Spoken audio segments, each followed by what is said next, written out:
Trump கொடுத்த காலக்கெடுக்குள் 500 வீரர்களை பலியெடுத்த Iran. ஆட்டம் காணும் அமெரிக்கா. ட்ரம்புக்கு எதிராக நாடு முழுவதும் ஒன்று திரண்ட அமெரிக்கர்கள். இந்திய பிரதமருக்கு நன்றி தெரிவித்த அனுர.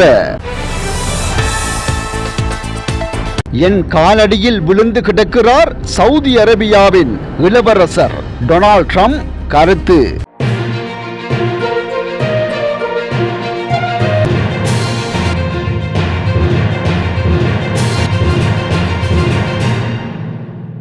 துபாயில் உள்ள அமெரிக்க இராணுவத்தின் 2 ரகசிய மறைவிடங்களை ஏவுகணை மற்றும் ட்ரோன்கள் மூலம் தாக்கியதில் பலர் பலியானதாக ஈரான் அறிவித்துள்ளது. ஈரானின் புரட்சிகர காவல் படையின் ஹஸ்ரத் காத்தம் அல் அன்பியா மத்திய தலைமையகத்தின் செய்தி தொடர்பாளர் லெப்டினன்ட் கர்னல் இப்ராஹிம் ஜோல்பகாரி இதனை அறிவித்துள்ளார். அவர் கூற்றுப்படி பிராந்தியத்தில் உள்ள அமெரிக்க தளங்கள் மீது ஈரான் நடத்திய முந்தைய தாக்குதல்களை தொடர்ந்து அமெரிக்க இராணுவத்தினர் துபாயில் உள்ள 2 ரகசிய இடங்களுக்கு தப்பி ஓடி ஒளிந்திருந்தனர். முதல் மறைவிடத்தில் 400 வீரர்களும் 2வது மறைவிடத்தில் 100 வீரர்களும் என மொத்தம் 500க்கும் மேற்பட்ட அமெரிக்க வீரர்கள் அங்கு தங்கியிருந்தனர்.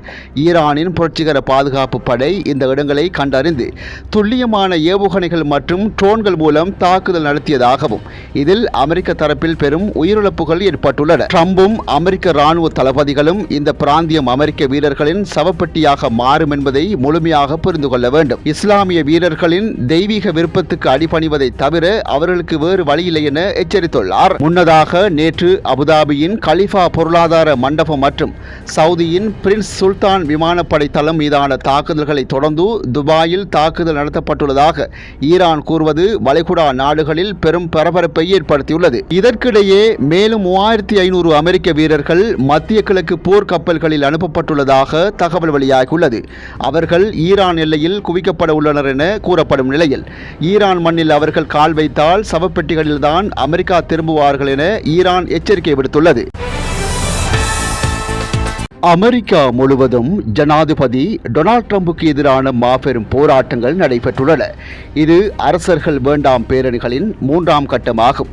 போராட்டக்காரர்கள் ஈரான் மீதான போர், குடியேற்ற கொள்கைகள் மற்றும் உயரும் வாழ்க்கை செலவு உள்ளிட்ட கோரிக்கைகளை முன்வைத்து ட்ரம்பின் நடவடிக்கைகளுக்கு எதிர்ப்பு தெரிவித்தும் போராடுவதாக அமைப்பாளர்கள் தெரிவித்துள்ளனர். இதன்படி New York, Washington, DC, Los Angeles போன்ற அமெரிக்காவின் முக்கிய நகரங்களில் மக்கள் போராட்டங்களில் கலந்து கொண்டதுடன் கூட்டமாக தெருக்களில் நடைப்பயணம் மேற்கொண்டுள்ளனர். அத்துடன் போராட்டக்காரர்கள் ட்ரம்ப் மற்றும் பிற அதிகாரிகளின் உருவ பொம்மைகள் மற்றும் பதாகைகளை எடுத்துச் சென்றனர் மற்றும் அவர்களை பதவியிலிருந்து நீக்க கோரி வேண்டுகோள் விடுத்தனர். வெள்ளை மாளிகையின் செய்தி தொடர்பாளர் இந்த போராட்டங்களை ட்ரம்ப் மீதான வெறுப்பு சிகிச்சை அமர்வுகள் என நிராகரித்தார்.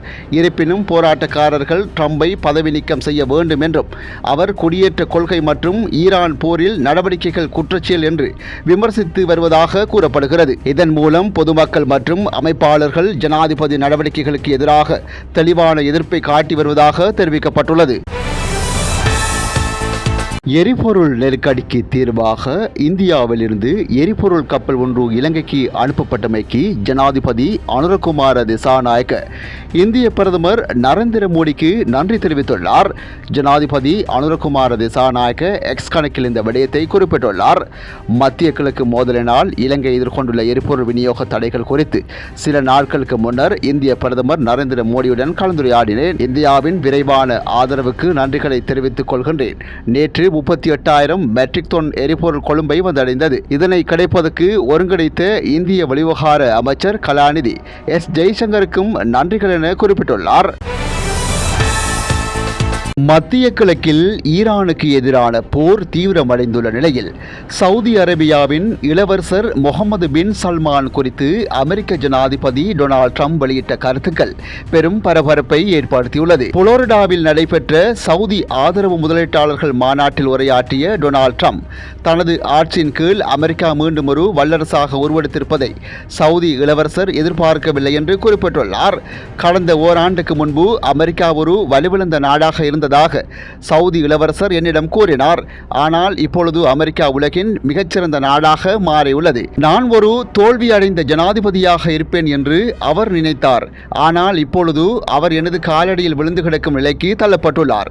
இப்போது அவர் என்னிடம் கனிவாக நடந்து கொள்ள வேண்டிய கட்டாயத்தில் இருக்கிறார் என தெரிவித்துள்ளார். இருப்பினும் அடுத்த சில நிமிடங்களிலேயே தனது தொனியை மாற்றிக்கொண்ட டொனால்ட் ட்ரம்ப் சவுதி இளவரசர் ஒரு அற்புதமான மனிதர் என்றும் சிறந்த போர் வீரர் என்றும் புகழ்ந்து தள்ளினார். ஈரானுக்கு எதிரான போரில் சவுதி அரேபியா, கட்டார், ஐக்கிய அரபு அமீரகம், பஹ்ரைன் மற்றும் குவைத் ஆகிய நாடுகள் அமெரிக்காவுக்கு பக்கபலமாக நிற்பதாகவும் அவர் பெருமிதம் தெரிவித்துள்ளார். பிப்ரவரி 28 அன்று தொடங்கிய அமெரிக்க, இஸ்ரேல் மற்றும் ஈரான் இடையிலான போர் தற்போது ஒரு மாதத்தை எட்டியுள்ளது.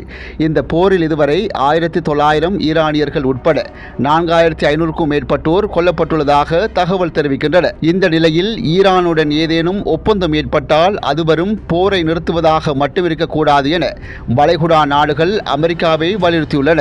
ஈரானின் ஏவுகணை மற்றும் ட்ரோன் பலத்தை நிரந்தரமாக கட்டுப்படுத்த வேண்டும் என்றும் எரிசக்தி விநியோகத்தை ஈரான் ஒருபோதும் ஆயுதமாக பயன்படுத்தாத வகையில் ஒப்பந்தம் அமைய வேண்டும் என்றும் அவை கோரிக்கை விடுத்துள்ளதாக தெரிவிக்கப்படுகிறது.